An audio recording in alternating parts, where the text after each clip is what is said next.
So you should already know how to use integration to find the volume of solids of revolution using the disk method and the Washington method.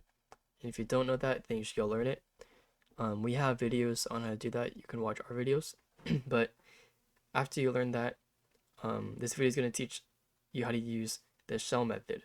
And the shell method is never required to be used in any scenario. You can always use the washer disk method, but it makes a lot of problems easier and more intuitive. So what the shell method is instead of summing washers or disks, you sum shells, basically. And let's say we have this graph of y equals x squared, and our bounds are from 1 to 3. So this is what we're rotating, and we want to rotate it about the y-axis. So we just rotate it around that, and then you can visualize what the shape is going to look like. It's going to be kind of a cylinder with like the slope going down to the middle, and there's like a hole going through the entire middle from -1 to 1. And usually to do this, you would use the washer method, but the shell method lets you just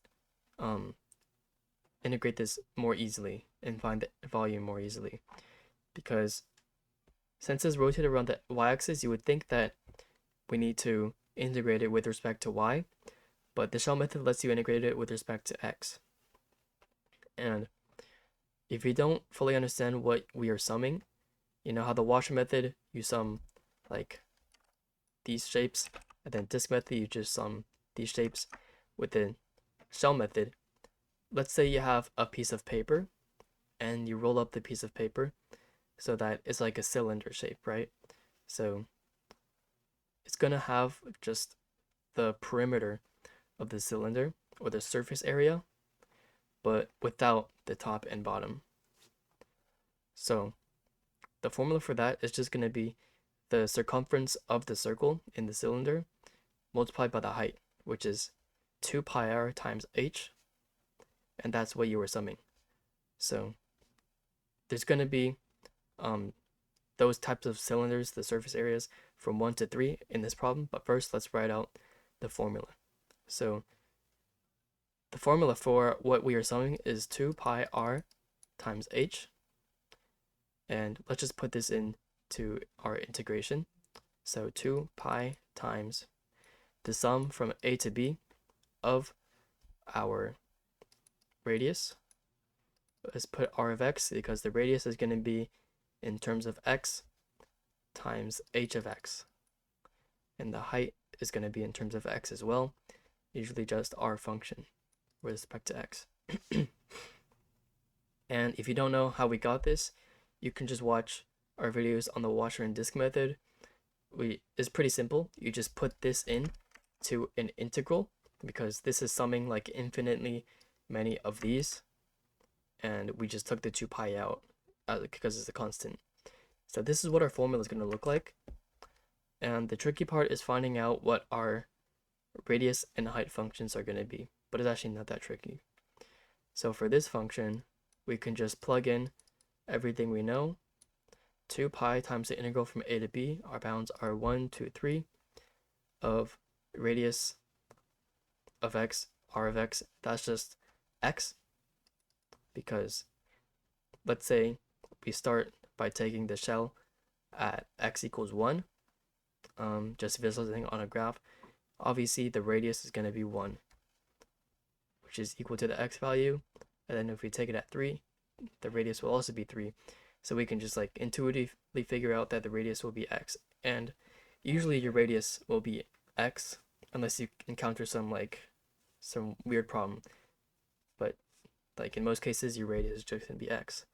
And your height, that's just x squared, because our height is just at this function right here. It's always just touching our x squared function, and again, usually your height is going to be the function unless you encounter something weird where your height is not. But yeah, usually your radius is x and your height is what your f of x is equal to.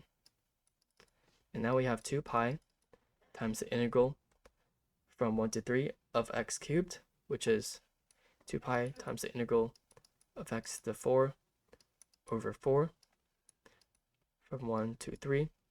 So 2 pi times 3 to the 4, It's 81 over 4 minus 1/4. So 80 over 4, which is equal to 40 pi. And units squared and units cubed if you need it. But that's your final answer for this problem. And I know this process might be a little confusing, but just to go over it once again, we have the graph of y equals x squared from 1 to 3, and we're rotating it about the y-axis for 2 pi radians, so entirely around the axis. And it's hard for me to draw a picture of what that's going to look like, but just think about it as a cylinder, and as I said before, like the slope going down into the middle where there's a hole from -1 to 1 in the middle of the cylinder.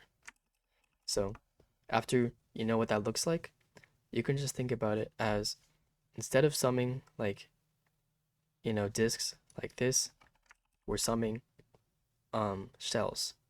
And that's not very clear, but we're summing, as I said before, pieces of paper that are rolled up into cylinders where you don't have the top, bottom, or any of the things in the middle. And we have that formula for this, and we plugged it into an integral so that we can sum up infinitely many of these to get the volume under the curve rotated. And then for this one, we just plugged in our numbers and we got our answer like that. Now, let's do another example. Let's say we have the graph of y equals 1 over x, and we're taking the area below the curve above the x-axis from 1 to 4, so like this shaded area, we're rotating it about the y-axis. So you should know how to do this with the washer method or any method that you learned before, but for the shell method, we can just plug in everything into the formula. So 2 pi times our bounds, which are 1 and 4, and our function for the radius is again going to be just x, because when just visualize it on the graph, there's nothing special happening here. The radius is just x. And again, there's also nothing special happening with the height, which is just our function y equals 1 over x. And then this becomes 2 pi times the integral from 1 to 4 of 1. So that's going to be actually x from 1 to 4. So 2 pi times 4 minus 1, which is 3, equals 6 pi units cubed. And that's your final answer for this example, so hopefully that makes sense. Now, let's get into some practice problems. If you think you know how to do this one, then pause the video and try it. This one says find the volume of the solid generated by rotating the region bounded by y equals x squared plus 4, y equals 8, and x equals 0 about the y-axis. So first, let's write our formula, which is 2 pi times the definite integral from a to b of the radius function times the height function dx. And let's draw a quick sketch so we can figure out what these things are going to be. Doesn't have to be perfect, so this is going to be x squared plus 4, and then y equals 8 will be like somewhere around here.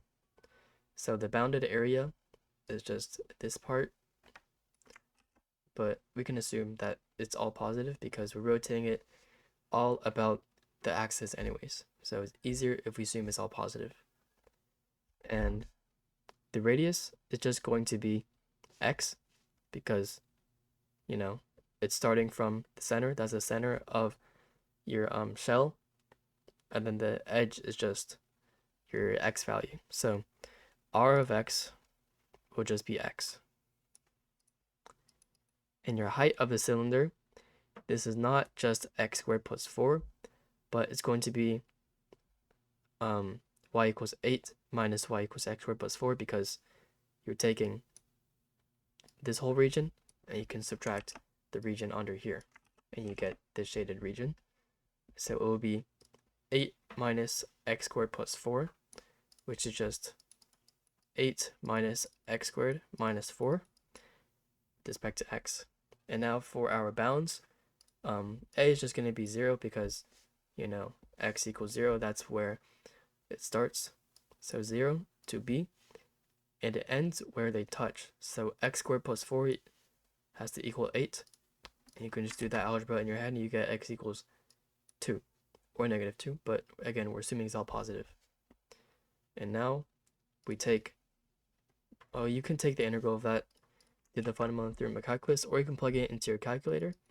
You should get 8 pi units cubed. And that's our final answer for this problem. Now, let's do one last practice problem. If you think you're going to do this one, pause the video and try it. This one says find the volume of the solid generated by rotating the region bounded by y equals x cubed, x equals 2, y equals 0, and x equals 0, about x equals 3. So first, let's write our formula for the shell method. 2 pi times the definite integral from a to b of the radius times the height dx. And what we can do first is draw a sketch of the graph, as always, to see what it's going to look like. Let's say this is the graph of y equals x cubed. This is the line x equals 2, and then y equals 0 and x equals 0, those are just the axes. And x equals 3 is going to be somewhere to the right, and this is where we're going to be rotating around. So the region that we're going to be rotating is the region bounded by these curves, so just this shaded area right here. And we can just plug in everything we know into our formula. A and B, A is just 0 because that's where it starts, and then B is this line right here where it ends, which is x equals 2. It's already given in the problem. And r of x, our radius, is not x. It's not just x. And it's going to be 3 minus x, because if you think about it, at x equals 3, if we just say the radius is 3, then the cylinder or the shell is going to go all the way to the y-axis. But the radius of every single shell that we're summing is going to be from 3 to the axis minus however much you need to go over by. So let's say at x equals 1, it's going to be the radius from 3 to 1, or you can think of it as the radius from 3 to 0 and then going 1 over to the right. And that's the same logic for every single point in this thing. So the radius is going to be 3 minus x. So 2 pi times from 0 to 2 of 3 minus x times the height. And the height is nothing special going on, so it's just going to be x cubed because it's from 0 to this function, dx. And then now you can plug this into your calculator or use the fundamental theorem of calculus, but you should get 56 pi over 5 units cubed. And that's our final answer for this problem. So everything that I explained in this video and all the problems that I went through should teach you everything you need to know on how to use the shell method to find solids of revolution. And again, the shell method is never required to be used in any problem, but it makes a lot of problems easier, and I hope the problems that I showed really show that it makes the scenarios easier. So if you learned anything from this video, or if you enjoyed it, please consider liking and subscribing.